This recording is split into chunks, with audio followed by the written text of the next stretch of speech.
Welcome to my journey of learning Italian cuisine to get a job in an Italian restaurant. Today is the first day of my journey. Hello, I'm Bo. I have studied culinary school in Perth, Australia, but today I'm starting again from zero learning Italian food, and this is my first time making fed pasta. This is my first time, so I might make a mistake, maybe a lot of mistakes. If today you want to try something really hard, something you truly wanted to achieve, let's do it together and let's learn to appreciate the journey, even the failures. I start with pasta dough. The book says to use high protein flour and semolina, but I don't have semolina, so I'm using only high protein flour. Place the flour on the table and make a hole in the middle. Add the eggs, but my eggs leaks out of the hole, so next time I will be more careful. So this time I will sweep the eggs back into the hole, then beat them until smooth. After that, gradually mix in the flour.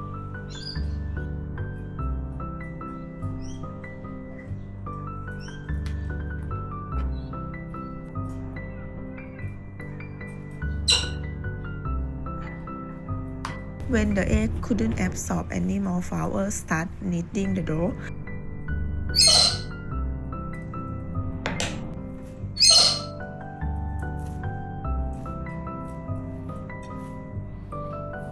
Now the dough is too dry and I have a lot of flour left, so I decide to add one more egg, but I feel like the flour is too less. Let's see.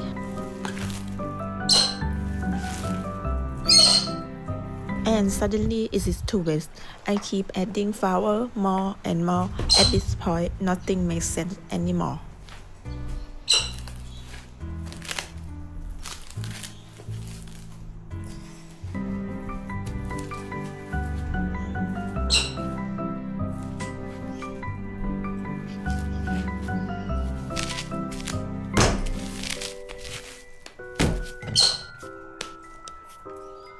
I'm planning to rest the dough for 30 minutes, but I fall asleep and now I'm wake up in the next day. Today I'm gonna make tagliatelle. Today is my first time to use pasta machine. Let's start with separate the dough. I don't know why my dough is too hard to separate. I said I'm gonna learn how to cook Italian food until I get a job. It's not a joke, but now I feel like worthless. I don't know how to say with this situation.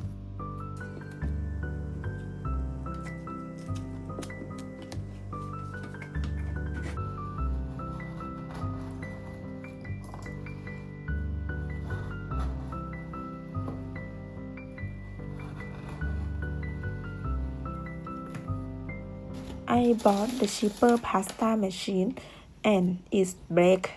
Unbelievable. This situation so annoying, so I plan to stay in the kitchen only 1 or 2 hours, but it's gonna take longer than that. So now I have to roll everything by hand. OMG, this dough is so hard. I don't understand what I'm doing wrong. If a restaurant owner see this, no one is gonna hiring me. To be honest, I want to go back to bed right now, but I can't stop even I make a mistake, but I still learning process. I guess maybe the problem is because of the wrap on the table, so I decide to do it again on the wooden board. I feel like it's not that big difference, a little bit easier, a little bit. So now I start cutting tagliatelle.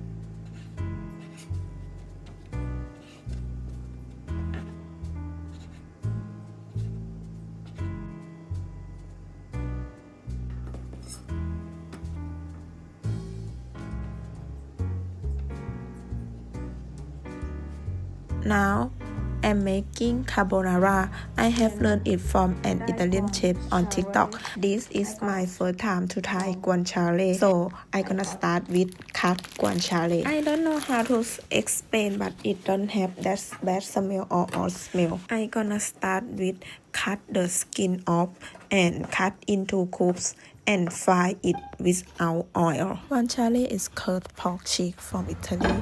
It's not smoked like bacon, so the flavor is richer and more natural. I fry the guanciale without oil at the same time boiling the water for pasta.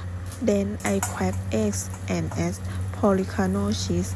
I'm mixing everything together. The guanciale is turning crispy and beautiful, so I take it off from the heat. Then I use the fat for the pasta. The guanciale is look beautiful, but my pasta looks so ugly. It doesn't look good at all, and the texture is so hard. The guanciale is look perfect, but the pasta it looks so ugly. This is not the pasta that I did, but I can't stop cooking now, otherwise all the long way is gonna be worse. So I have to keep going until the end. I take the pasta off the heat and put everything into the bowl. A simple trick to make your pasta taste better is to add some pasta water into the pan and into the bowl. When the pasta is ready, transfer it to the pan and mix it with the egg and cheese mixture that we prepared. Do not add the egg and cheese direct to the hot pan because the heat will turn it into scrambled egg. I know the trick from the chef, but my sauce is still watery. I know I'm doing something wrong right now. So I check it again. The chef is using only egg yolks, but I use whole egg. At this point, I guess maybe it would be nice if I put all the pasta back into the cooler pan. Maybe it's not turned to scrambled egg, but everything still not going on the right track. So goodbye carbonara, goodbye fresh pasta. I don't want to call this dish carbonara, but I still wanna try it. This journey isn't perfect, but I keep going, and I hope next time I will make a better carbonara. I love the smell. It's salty and rich in flavor. Even though everything is failed, I'm still learning. What is the hardest thing you have done recently? Let's go together and appreciate the failure journey. See you next time.